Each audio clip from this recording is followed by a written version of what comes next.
Olá, meus amigos, bom dia. Eu sou o Pedro. Eu sou diretor da P2M Contabilidade, diretor da empresa Fiquei Isento. Eu sou contador, especialista em gestão de tributos. Estou aqui para ajudar vocês diante de todo esse caos causado pelo Covid-19, pela coronavírus, na rotina das empresas e agora nas rotinas das relações de trabalho. O que os empregadores podem fazer? E quero também trazer uma luz para vocês sobre a nova medida provisória que saiu, que foi a medida provisória 927. Essa medida foi publicada ontem, dia 22 de março de 2020. E lembrar a vocês que nós estamos aqui em 23 de março de 2020, tudo bem? Então hoje, o que é que os empregadores podem fazer de acordo com essa nova medida provisória? Vou trazer todos os tópicos aqui para vocês e vou detalhando alguns pontos que essa medida provisória trouxe e os cuidados que devam ser tomados para que as empresas se mantenham operantes e tentar também ao máximo manter os vínculos empregatícios, porque a gente sabe que o caos pode vir por aí, tá? Então a primeira coisa que eu quero deixar claro é que as medidas desta medida provisória, elas só valem enquanto estiver decretado o estado de calamidade pública, ok? Então terminou o estado de calamidade pública, terminou também a validade das decisões dessa medida provisória. Então o primeiro tópico que eu quero trazer aqui para vocês é a possibilidade da adoção do teletrabalho de forma mais desburocratizada, né?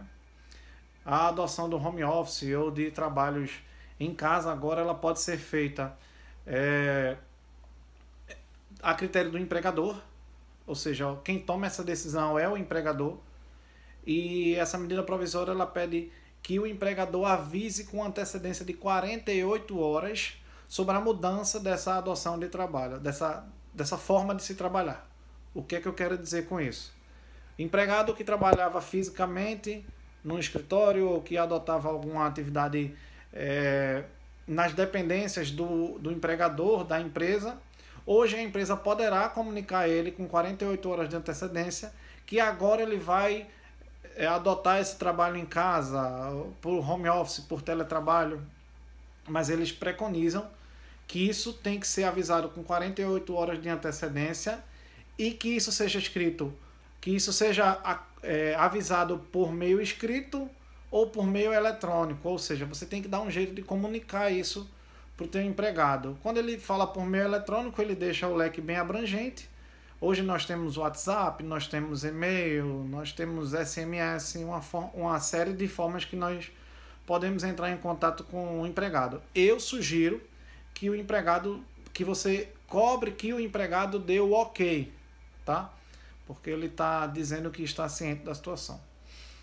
E se o empregador, claro que se não estiver proibida o funcionamento de acordo com o decreto estadual, se o empregador também quiser voltar às regras do trabalho físico, ele também pode com um aviso de 48 horas, ok? Fala também de antecipação das férias individuais. Isso aqui é muito importante. As empresas estarão fechadas e elas não sabem o que fazer com os empregados nesse período.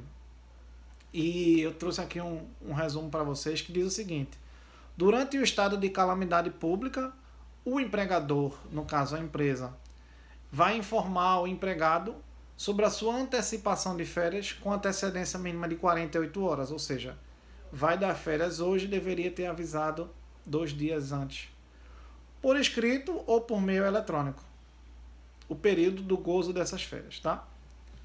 As férias não podem ser inferior a 5 dias. Um ponto muito importante também é que essas férias poderão ser concedidas de período que ainda não tenham transcorrido. O que eu quero dizer com isso é, se o empregado ainda não juntou o direito às férias, você pode sim adiantar férias que ainda não tenha ocorrido direito. Outro ponto muito importante é que o valor de 1/3 dessas férias, que é 1/3 constitucional de férias, eles podem ser pagos juntos com o 13º salário, tá? Então você pagaria apenas os proventos de natureza salarial e esse 1/3 você já teria esse fôlego aí para o final do ano. O pagamento das férias concedidas em razão do estado de calamidade pública poderá ser efetuado até o 5º dia útil do mês seguinte. O que é que eu quero dizer com isso? Antigamente a gente tinha que pagar as férias antes dele gozar as férias propriamente ditas. Hoje nós podemos efetuar esse pagamento até o 5º dia útil do mês seguinte. Ok? Concessão de férias coletivas também é uma outra coisa que vocês podem fazer. Durante também o período de calamidade pública, o empregador poderá, a seu critério, conceder férias e notificar com antecedência mínima de 48 horas. Atenção! Fica dispensada a comunicação prévia ao Ministério do Trabalho e aos sindicatos de classe. O que é que eu quero dizer com isso? Antigamente, a adoção de férias coletivas preconizava que você avisasse isso ao Ministério do Trabalho ou aos sindicatos de classe. Hoje está dispensado, até porque nós não teríamos como fazer isso. Outra coisa, aproveitamento e antecipação de feriados. O que é que eu quero dizer com isso? Durante também o estado de calamidade pública, os empregadores poderão antecipar o gozo de feriados não religiosos, federais, estaduais ou municipais, e deverão notificar, por escrito ou por meio eletrônico, aos empregados que serão beneficiados com essa antecedência, com no mínimo 48 horas de antecedência, indicando claramente os feriados que serão aproveitados, ok? Os feriados poderão ser utilizados para compensação em saldo de banco de horas, e o aproveitamento de feriados religiosos depende que o empregado concorde, ok? Se o empregado não concordar, não pode. Outra coisa que nós podemos utilizar também é o banco de horas.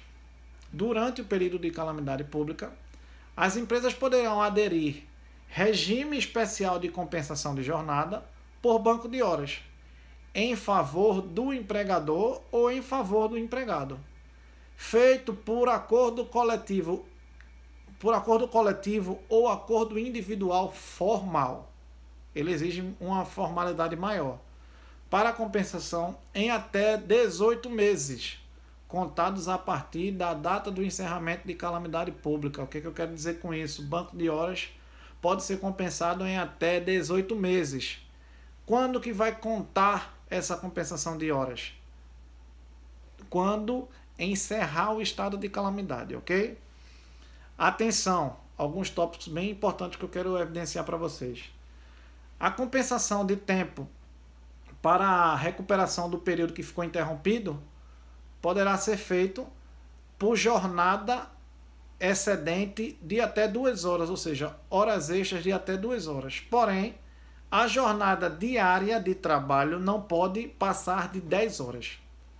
Resumindo, não podemos deixar o funcionário trabalhar mais de 10 horas por dia. E ele vai pagar isso com horas extras diárias de até no máximo 2 horas. Ok? A compensação desse saldo de horas, ele pode ser determinado pelo empregador, independente de convenção coletiva ou acordo coletivo, ou seja, ele vai escolher quais são as regras de compensação dessas horas. O empregador quer compensar hoje, quer compensar amanhã, ele não precisa fazer acordo, nem coletivo, nem individual. Ele é que vai dizer, quando cessar esse estado de calamidade, quais são as regras de compensação de horas extras.